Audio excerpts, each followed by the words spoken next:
happen here in the first quarter. Suffocating at times. Alex Caruso on the floor for Oklahoma City. Another one of the big pieces. Uh-oh.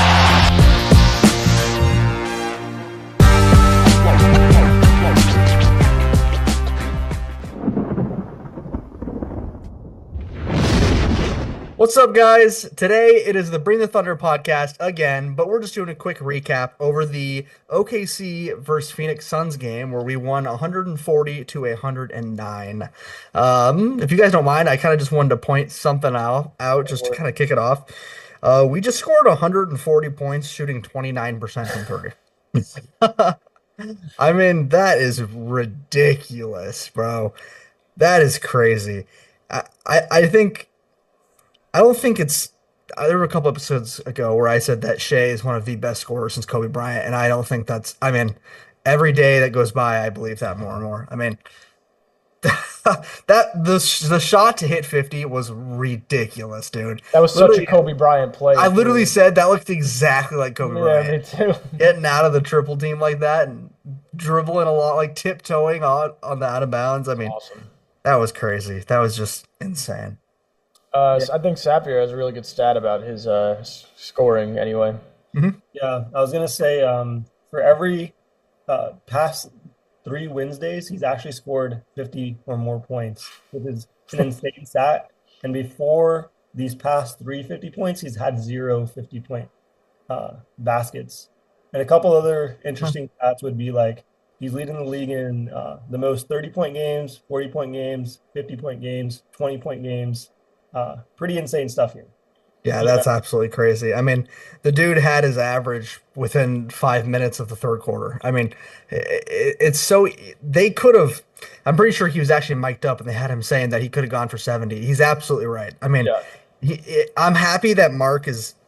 You know what? I did like that we left him in to let him get 50. I'm not gonna lie. I was a little worried, but I like that we did it, and then immediately pulling him. Just don't want to risk that injury, but. When things were looking rough in that second quarter, man, he just did wonders. I mean, the guy is an absolute. He's just a unit. One of the best players I've seen in a long time. It's crazy how he can just slow the game's pace down and get it to where he wants it, especially when the rest of the team is not hitting. It's just so unbelievably, it's just unreal. He had 3 threes tonight. He got to the line 6 separate times. He 11 for 12 from the line.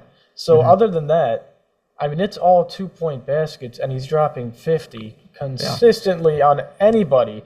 It doesn't matter who's on him. But yeah, let me just get away from him. I do want to bring up something that won us this game. We were down by 2 at halftime. Phoenix had 1 field goal made in the third quarter. They had 16 points. They had 14 free throws, which is ridiculous. It was all Beal and Booker. But they had Bradley Beal hit 1 2-point field goal for them, and that was it. We outscored them 43-16 in the third quarter, never looked back. The game was over. We've had 2 separate runs like that this year that have really stood out to me. It's this game, and it was the second half against Boston. Yes. That's not normal stuff. We're also missing Kaysen, who's one of our best defensive players. I know we got Caruso back and Dort's still there, but we're also missing Chet. That is not okay for the rest of the league. If you're seeing this, you're like, oh, well, KD was out. They had 1 field goal in 12 minutes of play. Yeah. This is the best team in the NBA by far, and oh, man, I'm just super excited for the rest of the season. I don't even care about another trade. It would be nice to get another scorer because I thought Dub played not great tonight, even though he did shoot 50%. He only had 13. But, man, defensively and offensively, this is the best team in the NBA. Yeah, I agree for sure. Kind of talk about that defense more. 18 turnovers to only 5. That's crazy. I mean, just the most suffocating defense I've seen. And you know what? Something that I've really just given the tip of the hat to is our guards' ability to strip the ball on centers. When we have Hartenstein or somebody come up over the screen and they always hit down low to the big man, Dort, Caruso, anybody always pokes the ball out, that's like you said, that's not normal. Guards being able to hold their own against a big man like that, that's not a normal thing. And hats off to Nick Richards, he's been playing great for them. And tonight he was nearly non-existent. I mean, he was 3 for 3, but 6 and 6. I mean, he's been playing great, and that's just not great for him. I mean, defense really obviously Shai won us the game, but the defense absolutely kept us where we needed to be. I mean, Devin Booker without Kevin Durant only got 9 shots up and made 3 of them. Like the dude, I mean, it was like probably our second best game of the season, I think. And to only let up 109 points while Royce O'Neal goes 6 for 6 at one point, he ended up 6 for 9, I think. But from 3 with 18 points, like, and still holding them to 109. And Bradley Beal was going 2016 Bradley Beal for no reason. He had a that great was game. ridiculous. But I mean, just the way they just locked it in. They were like, all right, that was fun, but let's finish this. And dude, it's over in a minute. It's over. It really in a was. minute. Literally the first minute out of the third quarter I think it was 13-0 in like a minute and a half or something. Like, it was unbelievable. Yeah. It's I crazy. want to make some quick comments here. I was telling Joe before we got on here that this Shai season is a top 2 guard season I've ever seen in my lifetime. The closest thing I can recall this to is the unanimous season that Steph Curry had, and kind of stats to back up how great of a season Shai is having. Shai's had more 50-point games than Kevin Durant did in his own MVP season. So he's shaping out to be probably our best historical scorer on the Thunder, which is great praise considering he's being compared to a guy like Kevin Durant. Couple crazy stats I'm also going to bring up is Shai over the last 4 games is averaging 28 points alone just in the first half. That would put him as the 4th leading scorer in the NBA just in the first half, which is insane to me. Another stat I wanted to bring up was Thunder over the last 3 games between the Kings, Bucks, and Suns have a 94-point differential, which is second best of any 3-game span in franchise history. So we're doing stuff that's like, toppling over record, not just from Shai's perspective, but from a team perspective as well. Yeah, this team is breaking records daily. And they're just scratching the surface. They continue to get better every game. Yeah. Hartenstein's still coming along. We don't have Chet. We didn't have Kaysen. We just added Daniel Theis. We'll see if he, is flipped or not. But I think he's a great depth piece. I just can't. I'm looking at the box score. I mean, besides Jay Will tonight, who had a miserable night from 3. I mean, he'll never shoot 7 threes again. But besides that, there is not one complaint. Adam Flagler played great in the 6 minutes that he got, like 3 for 4, 7 points. Like, man, I don't know. And to be honest with you guys, based off matchups, I think Aaron Wiggins is our starting 2 guard for the rest of the season, man. I would agree. I would agree. Ever since we all went on that little rant about he's not getting enough minutes, and he started to at least 25 a game. Yeah. I mean, this guy's been great too. So yeah. Granted, Joe has also been pretty consistent as well. He had 12 tonight. He had 2 threes, but I agree. I think Wiggins has proven he's more of the all-around scorer compared to Joe, who's just this 3-point shooter. Listen, I'm fine with either one. That's the blessing. Like, you could put either one, and I'm fine with it. But I like Wiggins. His drives are outstanding. That little spin move that you like to say is just unreal. Post fades, crazy acrobatic finishes. Like, man, so the team is so good. So tough. It really is. Another thing I want to point out was if Shai finishes the season averaging what he's averaging right now, it will be the most points averaged in franchise history. A team that has had an MVP Kevin Durant and an MVP Russell Westbrook. That is insane. Kevin Durant averaged 32. Russ averaged 31. Shai right now, if you round up, he's averaging 33. And that's not counting the 50-point game tonight. Yeah, you also got to give a prime Paul George a shout out there too. Yes, of course. He averaged 28 as his season. Was he 4th in MVP or 3rd? I believe. I think he was 3rd. Yeah. Yeah. So yeah, I mean. Just crazy. It's insane to think about. Not only the fact that he's so good, but the fact that he genuinely loves playing here. Like, he wants to be here. The environment that we've built is something that he so clearly loves. I mean, tonight they had him mic'd up. he was telling after Jay Will was 0 for 6 from the field, he was telling him just to keep shooting. I mean, just seeing him act that way, and we kind of talked about it last episode, Joe, when he had that the kick out at halftime, right before halftime. Like he's such a charismatic guy. Like he wants his players, his teammates to get involved in whatever way he can. He did it again in the first quarter to Isaiah.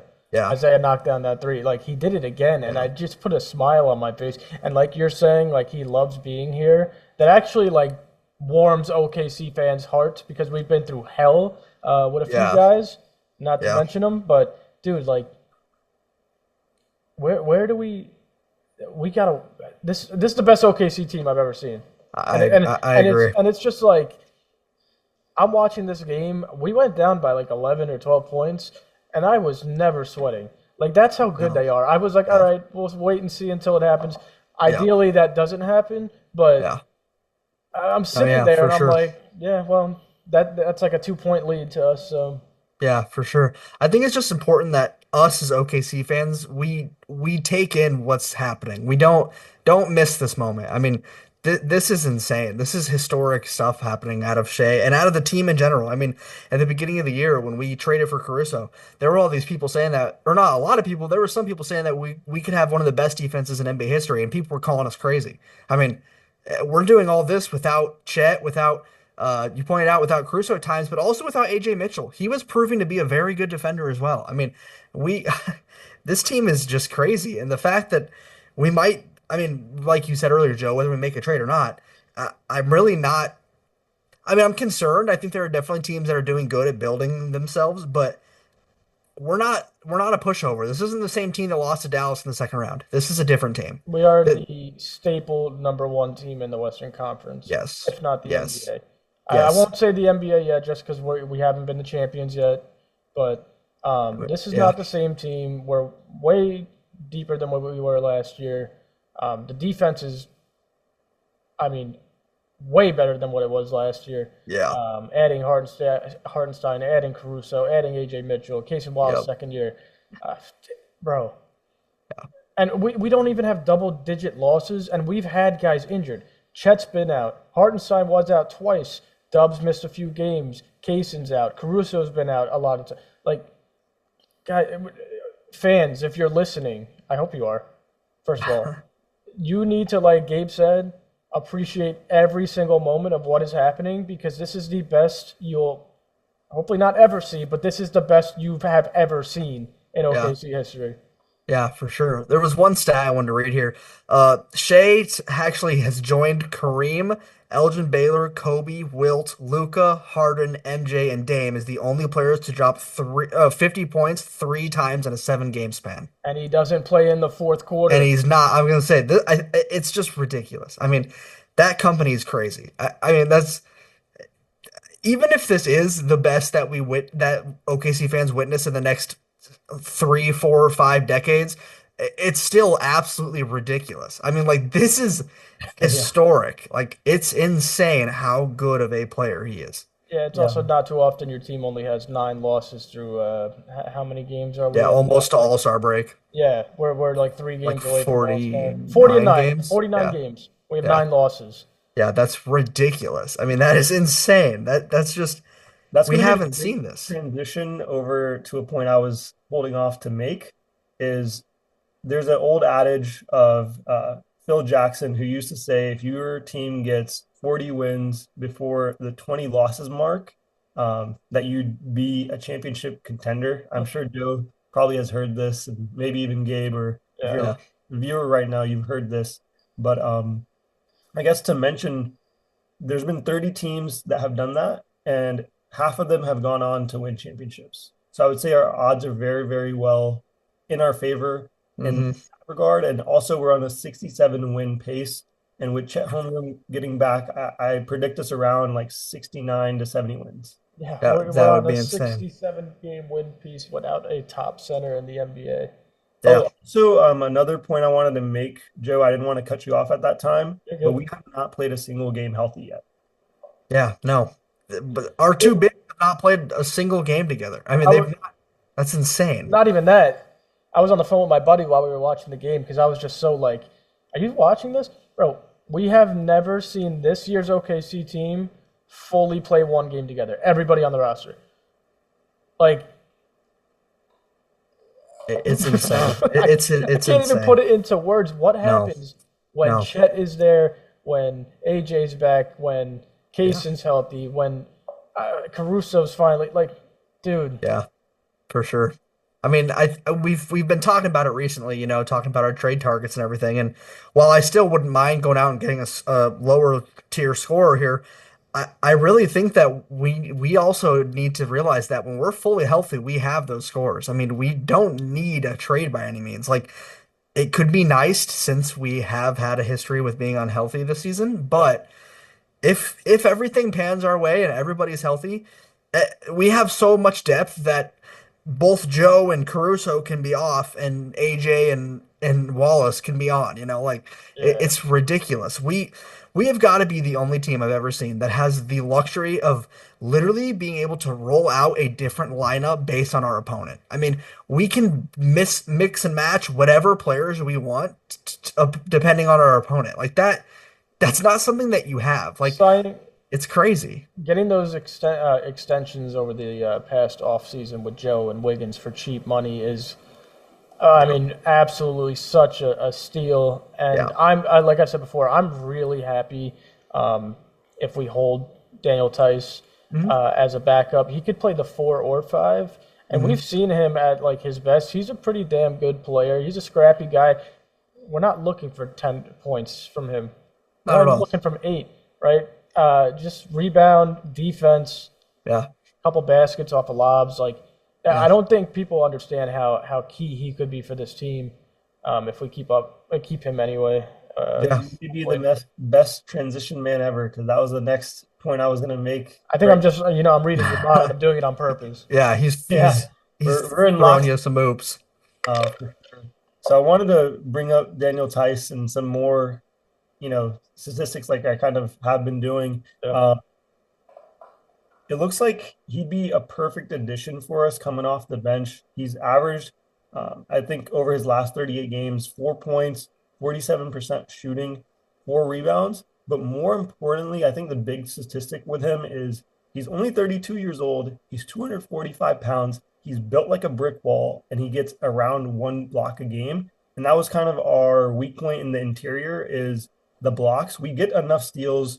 We're solid on reboundings on offensive end, and he can help out with the defensive rebounding. Right. So kind of filling in those, gaps that traditionally you wouldn't think about. But Presti definitely wanted to shore up that bench unit from a rebounding and blocks perspective, and it's very telling that he chose this person to do it. That's experience. He's been on, tons of teams now, and I think he's a great backup big, and that's probably how we're going to intend to use him in a double big lineup with J. Will come the playoffs. There's a lot of teams sizing up their rosters with Jonas Valanciunas, with a Anthony Davis, et cetera, et cetera. Every team's looking to size up.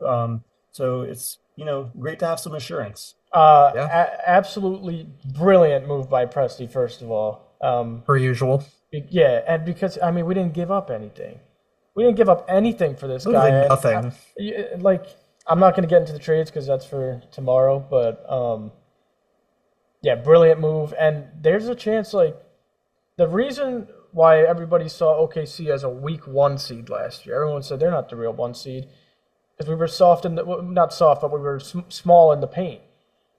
Now we got 3 7-foot guys. A guy who's 245. Sapir, how much does Isaiah weigh? He's a unit himself. You know how much he weighs, Isaiah Hartenstein? Isaiah Hartenstein? Yeah. But anyway, while you're looking that up, he's 250. All right, yeah, we got a guy who's 250. We got a guy who's 245. We got Chet, who, if he reaches his hands up, he can touch the top of the backboard. He's about a solid 210. Yeah, there's no weakness. There's no weakness on this team.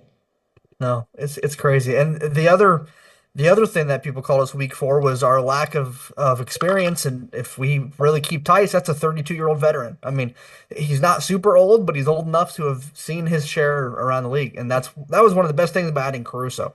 What a phenomenal veteran, whether we notice it or not. You see him talking on the court every second. I mean, Yeah. the veteran experience we have this year, as well as the experience from last year with the playoffs and the increase. I mean, we're still not a wonderful rebounding team, but we're noticeably better than we were last year, and that's without both Chet and Hart playing at the same time. I mean, I really like the fact that we have kind of a veteran in every position to kind of talk to each positional group. So we have like with the wings, we have Caruso with the guards, and now we have Theis with the centers. Because you need someone that's been there, done that, has long-term experience that can tell you things that you may not notice because you don't know what you don't know. Right. So having a guy like this is going to be really crucial for a guy like Jay Will. Yeah. I wish we had he feels like a Nick Collison type of ad where he's on the bench, he'll play the dirty work minutes, and most importantly, something that most NBA fans don't think about is communication. And I know we have that with Caruso being added, Kenrich in there, but having Theis in the back line communicating more than Chet Holmgren, because he usually doesn't communicate as much versus like Hartenstein, who does. Right. But there's different levels of communication. You have to have the proper communication, and that's what a veteran brings. Yeah, Absolutely. and like you guys were saying, with just the experience with Theis, I mean, he played some real big series in Boston. Yeah. So, I mean, he's, like you said, been there, done that. And I'm just super amped up right now, man. Yeah. Like, that was just this night. It just keeps getting better. I saw every pod for the last like 3 or 4 of them recaps. I've said, "Oh, I'm just super excited." Now I'm like even more excited. The next one I'm gonna be like, it just keeps getting better, and I just hope we can keep rolling, man. Absolutely. Okay, well, I think we can wrap up there if you guys are good with that. Yeah. All right, all set. sweet. Well, thank you guys for listening. Per usual, leave any comments or feedback below, and check out our other socials. And we'll catch you guys in the next episode. And thunder up, baby! Let's go.